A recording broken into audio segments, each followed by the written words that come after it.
Hello friends, welcome to my channel. ഇത് ഞാൻ ഉണ്ടാക്കാൻ പോകുന്നത് എഗ് കാത്തി റോളാണ് കേട്ടോ. കാത്തി റോൾ എന്ന് പറയുമ്പോൾ എന്താ സംഭവം എന്നൊന്നും വിചാരിക്കേണ്ട, വളരെ സിമ്പിളായിട്ട് ഉണ്ടാക്കിയെടുക്കാൻ പറ്റുന്ന ഒരു ഈവനിങ് സ്നാക്കാണ്. ഈവനിങ് സ്നാക്കായിട്ട് മാത്രമല്ല, നമുക്ക് ബ്രേക്ക്ഫാസ്റ്റ് ആയിട്ടും കഴിക്കാവുന്നതാണ് കേട്ടോ. അപ്പോൾ ഇതെങ്ങനെയാണ് ഉണ്ടാക്കിയെടുക്കുന്നതെന്ന് നോക്കാം.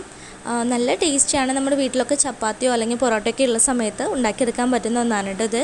അപ്പോൾ അതിന് വേണ്ടിയിട്ട് ആദ്യം തന്നെ ഒരു പാൻ എടുത്ത് അതിലേക്ക് 1 ടീസ്പൂണോളം ഓയിൽ ഒഴിച്ചു കൊടുക്കുക. ഒത്തിരി ഒന്നും ആവണ്ട, കുറച്ച് മാത്രം മതി. എന്നിട്ട് അതിലേക്ക് 2 സവാള നുറുക്കിയത് ഇട്ട് കൊടുക്കുക. പിന്നെ അതിലേക്ക് വേണ്ടത് ഒരു 1/4 ടീസ്പൂൺ ഉപ്പാണ്. എന്നിട്ട് നന്നായി ഒന്ന് വഴറ്റിയെടുക്കുക. അതൊന്ന് ട്രാൻസ്പെറൻ്റ് ആവുന്നത് വരെ നമുക്ക് വഴറ്റിയെടുക്കാം. അതിനുശേഷം അതിലേക്ക് ഞാനിപ്പോൾ ഒരു മീഡിയം വലുപ്പത്തിലുള്ള തക്കാളി അതിൻ്റെ ഉള്ളിലത്തെ കുരുവൊക്കെ കളഞ്ഞിട്ട് കട്ട് ചെയ്തിട്ട് ഇട്ട് കൊടുത്തിട്ടുണ്ട് കേട്ടോ.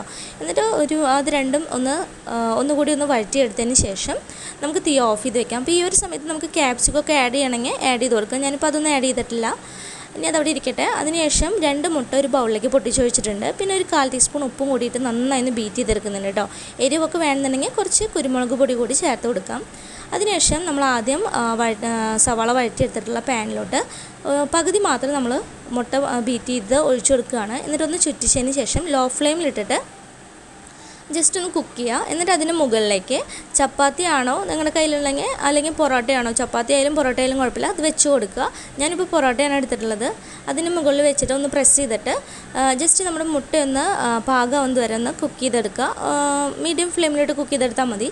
എന്നിട്ട് മുട്ട ഒന്ന് പാകമായി കഴിയുമ്പോൾ ഇതുപോലെ ഇങ്ങനെ തിരിച്ചിട്ട് കൊടുക്കുക. അപ്പോൾ ഇതൊരു ചെറിയൊരു പാൻ ആയതുകൊണ്ടാണ് കേട്ടോ നമ്മുടെ പൊറോട്ട മുഴുവനായിട്ടും കവറായിട്ട് മുട്ട വരാതിരുന്നത്. അപ്പോൾ കുറച്ച് പരന്ന പാത്രമാണെന്നുണ്ടെങ്കിൽ നന്നായി ഫുള്ളായിട്ട് നമുക്ക് പൊറോട്ടയിൽ ഫുള്ളായിട്ട് എഗ്ഗ് കിട്ടും.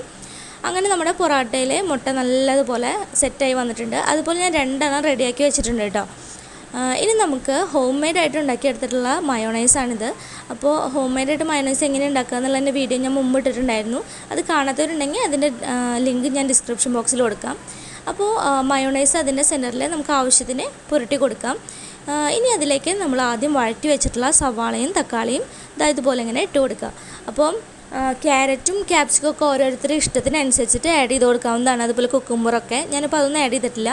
പിന്നെ ഇത് കുട്ടികൾക്ക് കൂടി കൊടുക്കുന്നതുകൊണ്ട് ഞാൻ എരിവ് അധികം ഇട്ടിട്ടില്ല കേട്ടോ. അപ്പോൾ നിങ്ങൾക്ക് എരിവ് വേണമെന്നുണ്ടെങ്കിൽ കുറച്ച് കുരുമുളക് പൊടിയും ഉപ്പും മുളക് പൊടിയൊക്കെ ഇതിൻ്റെ മുകളിലൊന്ന് സ്പ്രെഡ് ചെയ്ത് കൊടുക്കാം. അതുപോലെ ഗ്രീൻ ചില്ലി ആഡ് ചെയ്യണമെങ്കിൽ ഗ്രീൻ ചില്ലി ആഡ് ചെയ്യാം കേട്ടോ.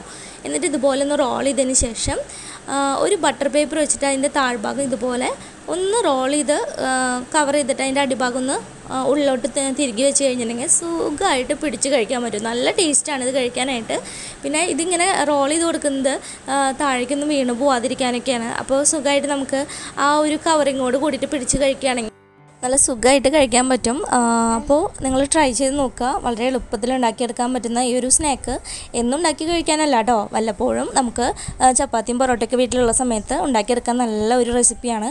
അപ്പോൾ നിങ്ങൾ ട്രൈ ചെയ്ത് നോക്കുക. ഇഷ്ടപ്പെട്ട് കഴിഞ്ഞാൽ ലൈക്ക് ചെയ്യാനും ഷെയർ ചെയ്യാനും കമൻറ്റ് ചെയ്യാനും മറക്കരുത് കേട്ടോ. Thanks for watching.